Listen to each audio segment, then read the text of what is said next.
Bismillahirrahmanirrahim. Assalamualaikum warahmatullahi wabarakatuh. Mudah-mudahan hari ini semuanya dalam kondisi sehat ya, masih semangat.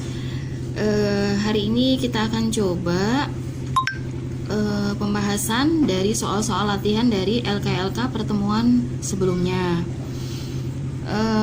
Dari LK sebelumnya kita sudah mulai belajar untuk menentukan akar-akar persamaan kuadrat.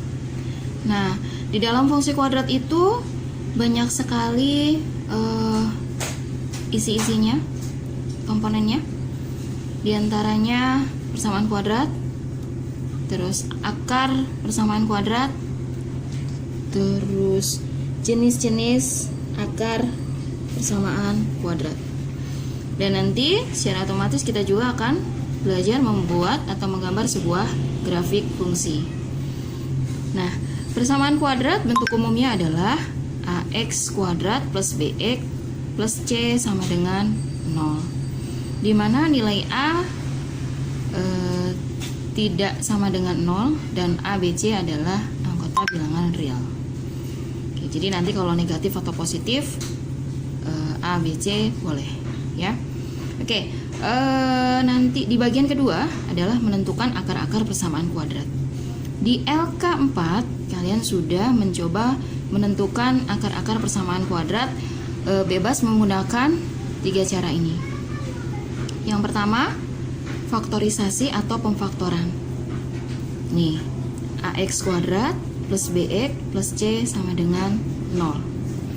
Ini akan kita rubah menjadi X plus X1, X plus X2. Kenapa ini sama-sama penjumlahan? Karena semua nilainya adalah positif.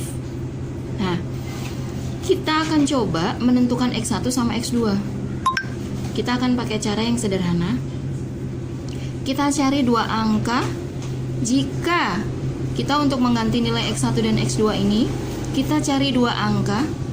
Jika dikali X1, X2, jika dikali menghasilkan nilai C. Terus jika ditambah menghasilkan nilai B. Tuh. Ini ya. Ini adalah tambahannya. Ini cara sederhana untuk menentukan nilai X1, X2.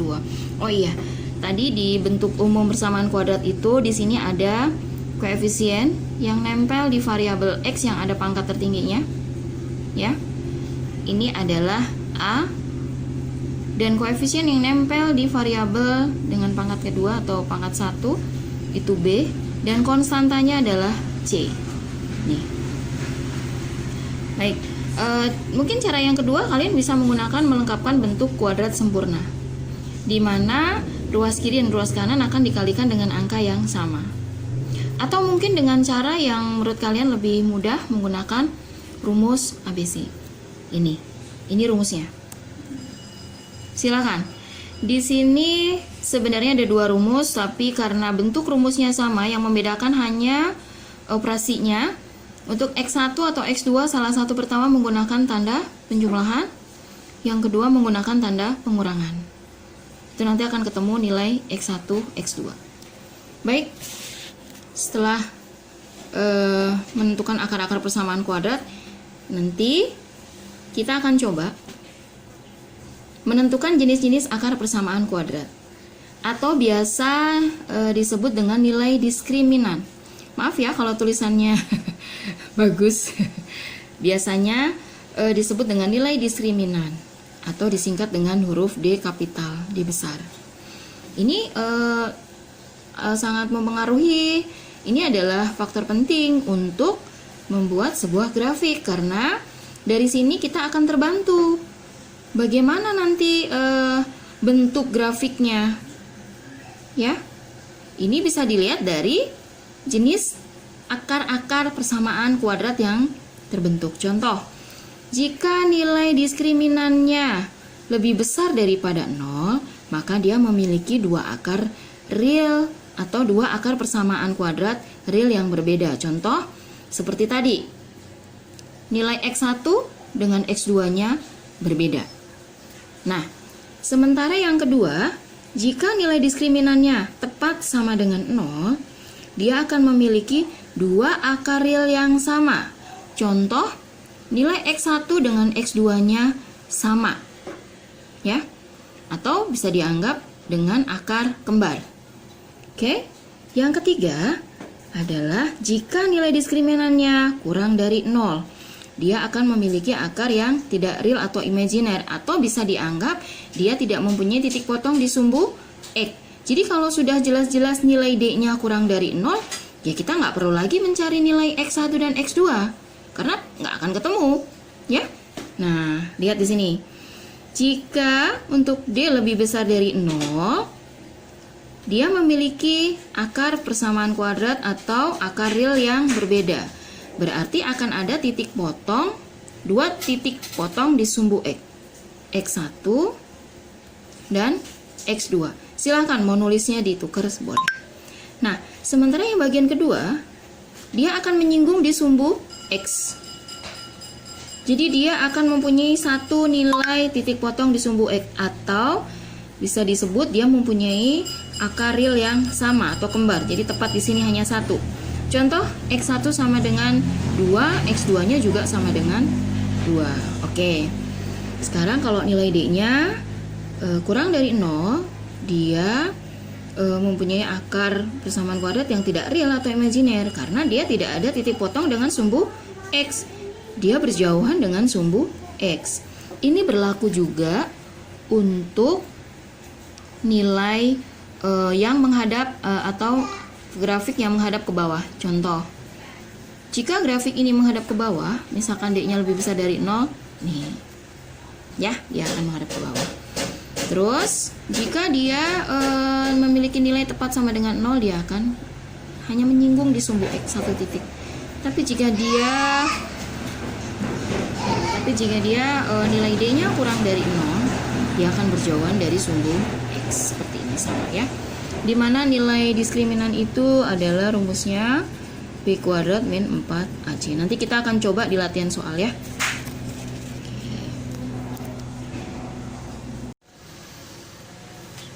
Baik, ini adalah contoh soal dan kita akan mencoba membuat grafik. Dari contoh soal yang kemarin ada di LK5 atau LK4, Bu agak lupa, nanti kita lihat dulu ya.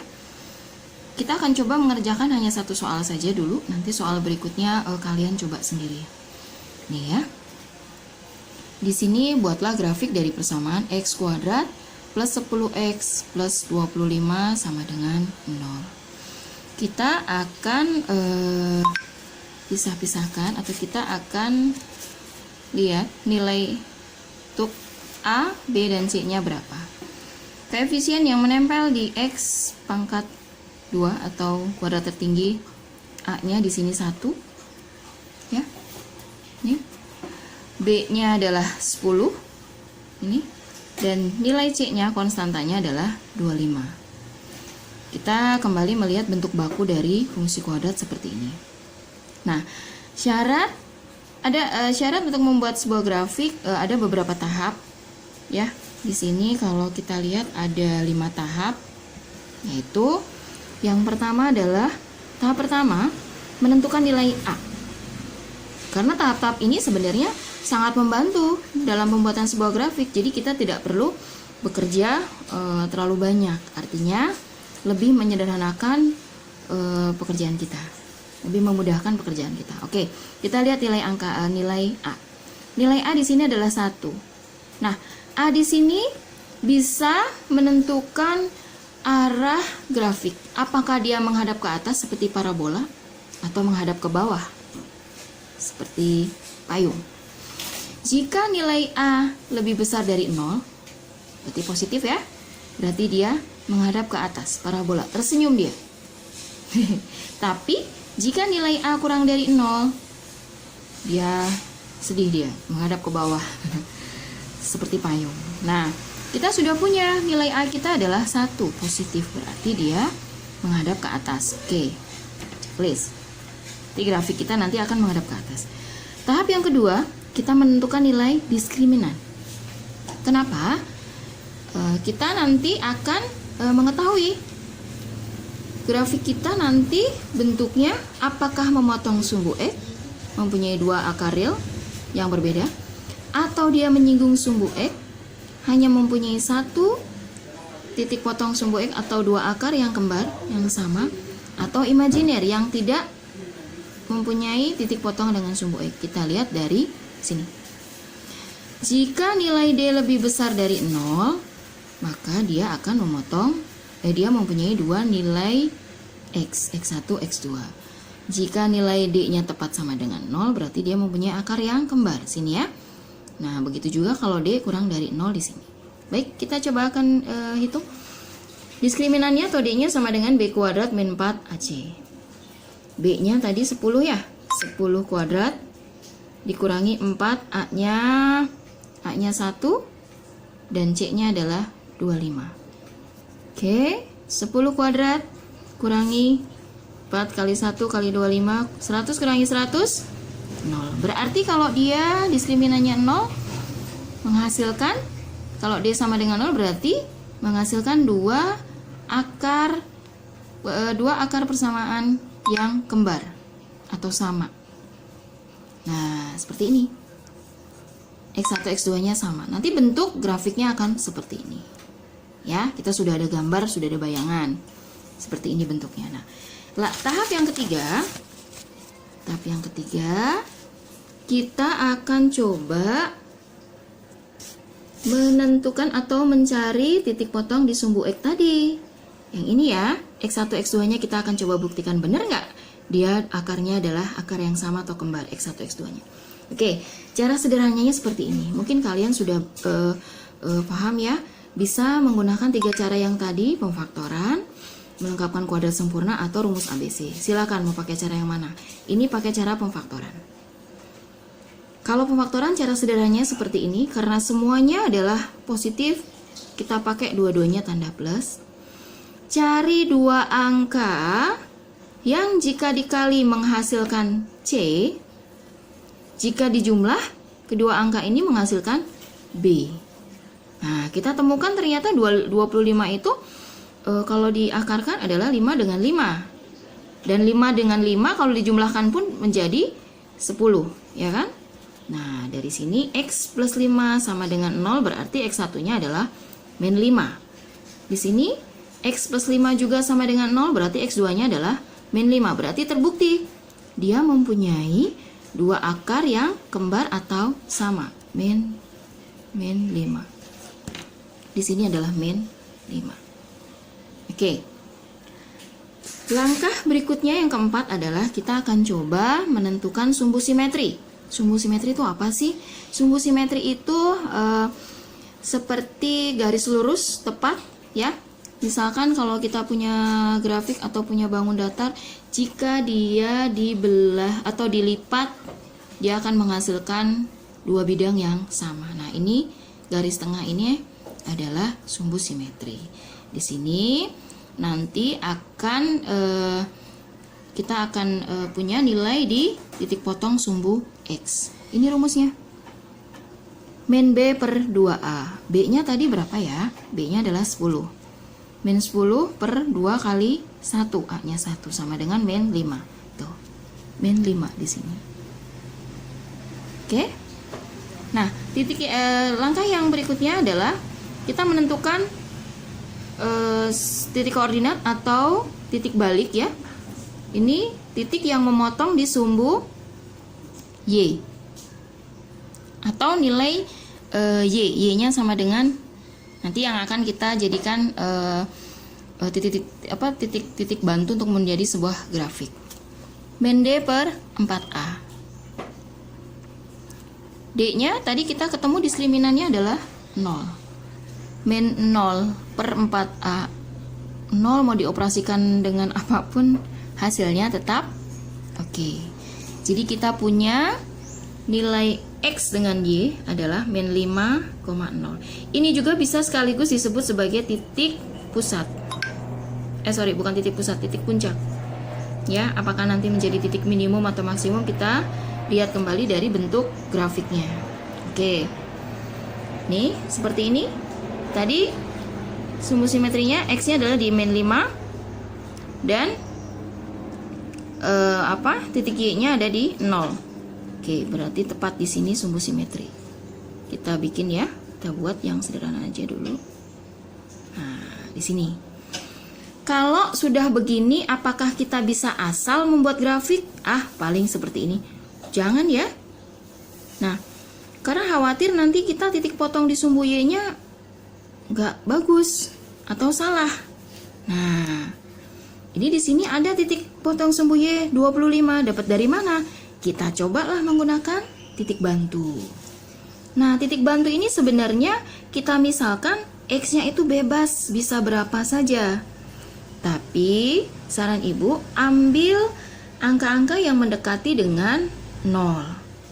Nah, baik, kita coba. Saran ibu, X itu ambilnya adalah min 1, 0, 1. Ini sudah mewakili. Coba kita coba kalau 1. Dimisalkan kalau X-nya 1. Kita ambil persamaannya, X kuadrat plus 10X plus 25 sama dengan 36. Jadi kalau X-nya 1, Y-nya adalah 36. Kita coba lihat di sini.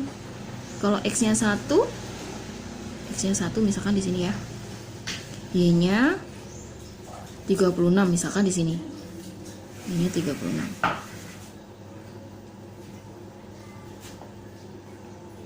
Oke, kita coba lagi untuk X-nya 0. Nah, kalau X-nya 0, ini kita coba di sini. 0 kuadrat tambah 10 kali 0 tambah 25. Hasilnya adalah Y-nya 25. Jadi jika X-nya 0, Y-nya 25 ada di sini. Nah, kalau X-nya yang satu tadi di sini, Y-nya 36, berarti kan ada posisi di sini. Nah, berarti kan lebih tinggi lagi nanti. Nah, sekarang kita coba yang 0. Di sini. X-nya 0, Y-nya 25. Jika X-nya 0, Y-nya 25, berarti ada titik potong di sini. Berarti grafiknya bisa kita susun. Nah, kita coba lagi X sama dengan min 1. Kalau min 1 berarti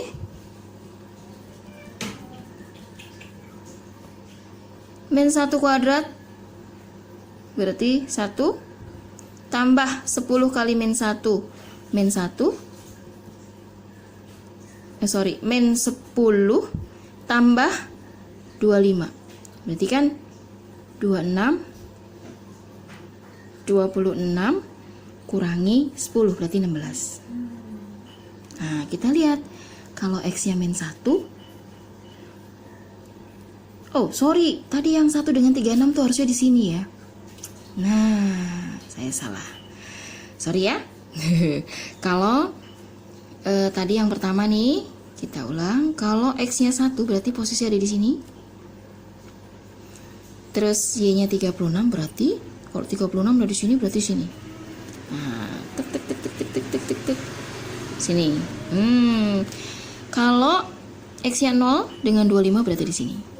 Nah, berarti kalau tadi kan 1 dengan 36, ini 1, Y-nya 36 berarti ada di sini. 36. Nih, dilewati grafik. Nah, kalau titik bantunya adalah 0, X-nya 0, Y-nya ketemu 25. X-nya 0, Y-nya ketemu 25. Di sini dilewati. Dan yang terakhir kita coba dengan X min 1. X min 1 ternyata ketemunya adalah min 1 ketemunya adalah 16. Min 1 ada di sini. Nih, oh ternyata 16-nya ada di sini. Sini lah. Nah, oh di sini. Nah, jadi fungsi dari titik bantu itu adalah membantu memberi tambahan titik-titik pada bidang ordinat sehingga memudahkan kita untuk membuat atau merangkai menjadi sebuah grafik gitu ya. Jadi kalian tetap semangat, dicoba dulu. Maaf kalau tadi ada sedikit salah-salah. Kita belajar semuanya, kita coba, mudah-mudahan semuanya bisa. Baik, kalau ada pertanyaan bisa langsung chat di kelas. Sampai jumpa, tetap semangat. Terima kasih. Wassalamualaikum warahmatullahi wabarakatuh.